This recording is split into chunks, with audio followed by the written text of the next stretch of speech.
The living room is really about decorating more than remodeling. And my visual concept here was London townhouse. So I really wanted everything sort of overly decorated. When you think about a townhouse, it's different than a country house. So you really want a lot of layering, you want a lot of interesting things to look at. So one of the things I did throughout the main floor is green doors. There's nothing more English than green. This is sort of a British racing green that I wanted on the doors. I wanted it to be kind of polychromatic. I wanted it to be an acid sort of appearance, almost to give you a zip on, and it adds more architecture. The big things in the living room that I wanted to do was use an Oriental rug that we'd had for years.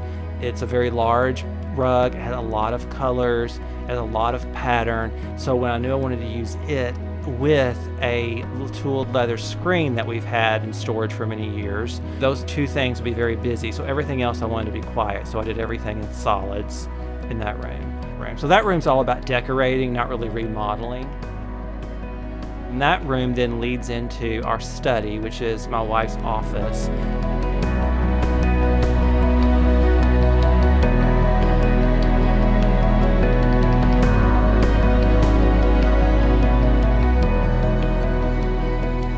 She wanted a blue room. She actually picked the shade of blue for the trim, and I did the rest, picking the wall covering as a grass cloth.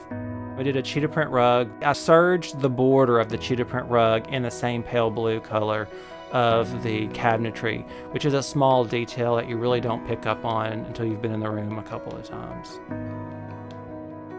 For the study, we had to figure out a way for work life to intersect with design. It had to be beautiful, but it had to be functional.